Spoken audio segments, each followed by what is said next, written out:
أعوذ بالله من الشيطان الرجيم بسم الله الرحمن الرحيم قل يا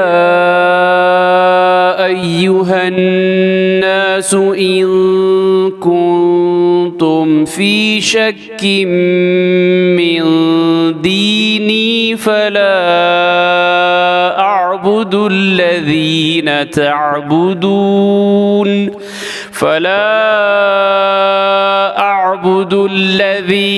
تعبدون من دون الله ولكن أعبد الله الذي يتوفاكم وأمرت أن أكون من المؤمنين وأن أقم وجهك للدين حنيفا ولا تكونن من المشركين।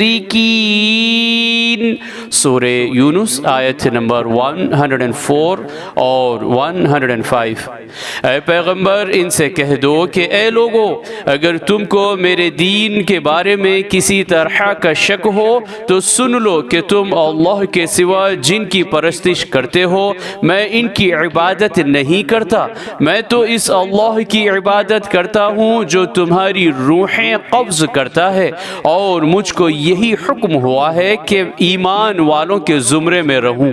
और अल्लाह ने फरमाया कि हर तरफ से हटकर अपना रुख अल्लाह के दीन की तरफ किए रहो और मुशरिकों के ज़ुमरे में हरगिज़ शामिल ना हो। सदक़ल्लाहुल अज़ीम। अल्लाह अज़मत वाले ने सच फरमाया।